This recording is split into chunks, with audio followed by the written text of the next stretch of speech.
Hello बच्चों, प्रश्न दिया है प्रकाश का वेग महत्तम होता है यानी कि अधिकतम किसमें होगा, और यहाँ पे हमें चार विकल्प जो है दिया गया है। तो आइए हम लोग इस प्रश्न का उत्तर देते हैं। इसके लिए हम लोग यहाँ पे मुख्य अवधारणा देखेंगे। ठीक है, इस प्रश्न के लिए हम लोग यहाँ पे मुख्य अवधारणा अगर देखें तो हमें बोला गया है प्रकाश का महत्तम वेग हमें बताना है। ठीक है, तो यहाँ पे प्रकाश का भिन्न भिन्न माध्यम में वेग जो होता है उसके बारे में हम लोग अध्ययन करेंगे, तभी इस प्रश्न का उत्तर दे सकते हैं। तो मुख्य अवधारणा क्या हो जाएगी, प्रकाश का भिन्न भिन्न माध्यम में चाल या फिर वेग। तो देखिए हमारे पास यहाँ पे प्रकाश के भिन्न भिन्न माध्यम में अगर हम लोग चाल देखें तो चाल को हम लोग कैसे निकाल सकते हैं। हम लोग जानते हैं कि अपवर्तनांक म्यू का जो मान होता है ये हमारे पास बराबर हो जाता है निर्वात में प्रकाश की चाल सी बटे उस माध्यम में जो प्रकाश की चाल होगी, जिसे हम लोग वी एम से दर्शा देते हैं, मीडियम में जो प्रकाश की चाल होगी। तो यहाँ से हम लोग मीडियम में जो प्रकाश की चाल है वी एम का मान निकाले तो ये हो जाएगा निर्वात में प्रकाश की चाल सी बटे अपवर्तनांक उस पदार्थ का। तो इसके माध्यम से हम लोग समीकरण एक नाम दे देते हैं। इसके माध्यम से हम लोग भिन्न भिन्न माध्यम में चाल को ज्ञात कर सकते हैं।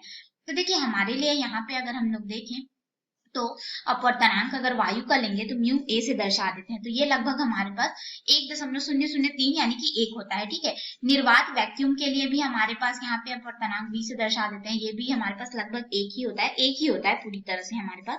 और हमारे पास यहाँ पे अगर अपवर्तनांक हम लोग पानी के लिए देखें तो म्यू w से दर्शा दे तो इसका मान लगभग हो जाता है 1.33। और यहाँ पे अगर अपवर्तनांक हम लोग ग्लास के लिए देखें, जैसे कि प्रश्न में हमें दिया शीशा, तो म्यू g से दर्शा देते हैं। तो भिन्न भिन्न कांच के लिए अलग होता है, सामान्य कांच के लिए हम लोग इसे लगभग 1.5 लेकर के चलते हैं। तो हमें सिर्फ यहाँ पे शीशा दिया है तो हम लोग 1.5 ये ले लेते हैं। तो इन सभी अपवर्तनांक के मान को यहाँ पे रखेंगे और जो निर्वात में प्रकाश की चाल होती है उसके मान को हम लोग रखेंगे। ठीक है, तो हमें भिन्न भिन्न माध्यम में प्रकाश की चाल प्राप्त होती है। जैसे कि निर्वात में प्रकाश की चाल इसे सी से दर्शाते हैं, इसका मान होता है 3 गुणित 10⁸ मीटर पर सेकेंड हमें मिलता है। इसी तरह से अगर हम लोग यहाँ पे निकालें कि हमारे पास जो वायु में प्रकाश की चाल होगी वो भी लगभग हमारे पास निर्वात में प्रकाश की चाल के बराबर होता है। तो सी को निर्वात के लिए दर्शाते हैं, एयर के लिए सी ए से दर्शा देते हैं। ठीक है, अब हमारे पास यहाँ पे सी डब्ल्यू के रूप में दर्शा देते हैं वाटर के लिए, तो यहाँ पे अपवर्तनांक का मान रखेंगे और जो प्रकाश की चाल निर्वात में है उस मान को रखेंगे। ठीक है, तो इन दोनों का अनुपात हम लोग निकालेंगे तो हमारे पास यहाँ पे पानी में जो प्रकाश का चाल है वह लगभग हमें प्राप्त हो जाता है 2.25 गुणित 10⁸ मीटर पर सेकेंड मिलता है। इसी तरह से कांच के लिए देखेंगे तो सी जी के रूप में दर्शा देते हैं, तो ये हमें लगभग मिलता है 2 गुणित 10⁸ मीटर पर सेकेंड सामान्य कांच के लिए।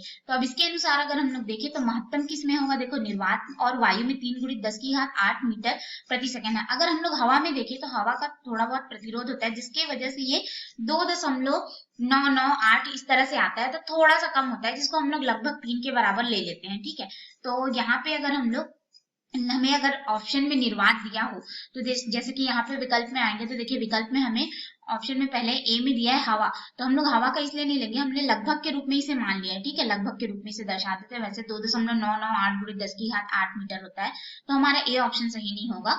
और बी दिया है शीशा, तो शीशा में तो हमारे पास यहाँ पे 2 गुणित 10⁸ मीटर प्रति सेकंड, तो ये भी गलत हो जाएगा। सी पानी में 2.25 जो कि हमारे पास 3 गुणित 10⁸ मीटर प्रति सेकंड से कम है, तो ये भी हमारा गलत हो जाएगा। डी निर्वात में, तो निर्वात में हमें सबसे अधिक मिल रहा है 3 गुणित 10⁸ मीटर प्रति सेकंड, यानी कि डी विकल्प जो है हमारा बिल्कुल सही होगा। अगर यहाँ पे निर्वात नहीं होता तो हमारा वायु वाला ऑप्शन जो है सही होता। आशा है आपको समझ में आया हो।